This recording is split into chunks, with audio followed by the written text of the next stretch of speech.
يؤتي الحكمة من يشاء. السلام عليكم ورحمة الله وبركاته. نحمده ونصلي على رسوله الكريم أما بعد। এই দরসে আমরা আলোচনা করব হিজরি ৩য় শতাব্দীতে রচিত 11টি কিতাব সমূহের মধ্য থেকে বাকি 7টি কিতাব সম্পর্কে। হিজরি ৩য় শতাব্দীতে রচিত গুরুত্বপূর্ণ 5 নম্বর কিতাব হলো মুস্তাদরাকে হাকিম। এই কিতাবটি রচনা করেছেন ইমাম আবু আবদুল্লাহ হাকিম নিসাপুরি রহমতুল্লাহি আলাইহি। কিন্তু তিনি হাদিসের ক্ষেত্রে বেশ মুতাসাহিল ছিলেন। অনেক হাদিসকে সহিহ আলা শর্তি শাইখাইন অথবা সহিহ আলা শর্তি আহাদিহিমা হিসেবে নিজের কিতাবে উল্লেখ করেছেন, অথচ সেগুলোর সনদ দুর্বল ও জয়ীফ। এই কারণেই ইমাম জাহাবি রহমতুল্লাহি আলাইহি এই কিতাবের একটি হাসিয়া লিখেছেন, যাতে এই কিতাবের তালখিসও করেছেন এবং ইমাম হাকিম থেকে যেই তাসামু হয়েছে সেগুলোর প্রতি ইঙ্গিত করেছেন। এই হাসিয়াটি হায়দ্রাবাদ থেকে মুস্তাদরাকে হাকিমের সাথে ছাপানো হয়েছে। সুতরাং যে হাদিসের ব্যাপারে ইমাম জাহাবি রহমতুল্লাহি আলাইহি সহিহ শব্দ ব্যবহার করেন, সেই হাদিসটা সহিহ বলে বিবেচিত হবে। হিজরি 3য় শতাব্দীতে রচিত গুরুত্বপূর্ণ 6 নম্বর কিতাব হলো আল মাআজিম লিত-তাবারানি। ইমাম তাবারানি রহমতুল্লাহি আলাইহি 3টি মুআজাম লিখেছেন, যথাক্রমে আল মুআজামুল কাবীর, আল মুআজামুল আওসাত, আল মুআজামুস সগীর। মুআজাম মূলত মুসনাদ অর্থে এখানে ব্যবহার হয়েছে।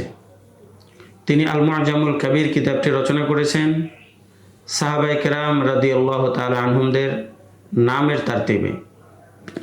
2 নম্বর আল মুআজামুল আওসাত কিতাবটি রচনা করেছেন স্বীয় উস্তাদ ও শায়েখদের তারতিব অনুযায়ী, এবং তাতে অধিকাংশ সেই সকল উস্তাদদের থেকে হাদিস বর্ণনা করেছেন যাদের থেকে তাফাররুদাত এবং গরায়েব বর্ণিত রয়েছে।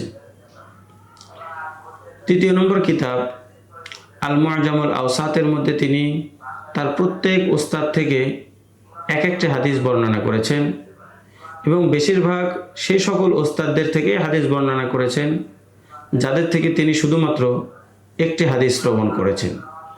হিজরি 3য় শতাব্দীর 7 নম্বর গুরুত্বপূর্ণ কিতাব হলো মুসনাদুল বাজ্জার। এই কিতাবটি রচনা করেছেন ইমাম আবু বকর আল বাজ্জার রহমতুল্লাহি আলাইহি। এই কিতাবটি আল মুসনাদুল কাবীর নামেও প্রসিদ্ধ এবং এই কিতাবটি মুআল্লাল, অর্থাৎ যদি কোনো হাদিসের মধ্যে কোনো ইল্লাত থাকে, দুর্বলতার কোনো কারণ বিদ্যমান থাকে, তাহলে সেই কারণটাও তিনি উল্লেখ করেছেন। আর মুআল্লাল কিতাবের একটি নিয়ম হলো যেই হাদিসের ব্যাপারে লেখক নীরব থাকেন, বুঝতে হবে সেই হাদিসটি তার নিকটে আমলযোগ্য, গ্রহণযোগ্য, সহিহ। 8 নম্বর কিতাব হলো মুসনাদে আবি আলা। 9 নম্বর কিতাব হলো মুসনাদে দারিমি, যেটা মূলত সুনান। 10 নম্বর কিতাব হলো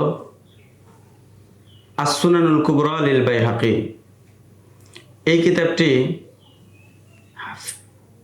শাফিঈ ফিকহের প্রসিদ্ধ মতন মুখতাসরুল মুজানির তারতিব অনুযায়ী লেখা হয়েছে। 11 নম্বর কিতাব সুনানে দারাকুতনি। এই কিতাবটি ফিকহি তারতিবে লেখা হয়েছে এবং প্রত্যেকটি হাদিসের একাধিক সনদ সমূহকে বিস্তারিতভাবে উল্লেখ করা হয়েছে। এতক্ষণ পর্যন্ত আমরা জানতে পারলাম হিজরি 3য় শতাব্দীতে রচিত গুরুত্বপূর্ণ 11টি গ্রন্থের আলোচনা। পরবর্তী দরসে আমরা আলোচনা করব আনওয়াউ কুতুবিল হাদিস বিআতিবারি সিহহা, বা বিশুদ্ধতার বিচারে হাদিসের কিতাবসমূহের স্তর ও প্রকার সম্পর্কে ইনশাআল্লাহ তাআলা।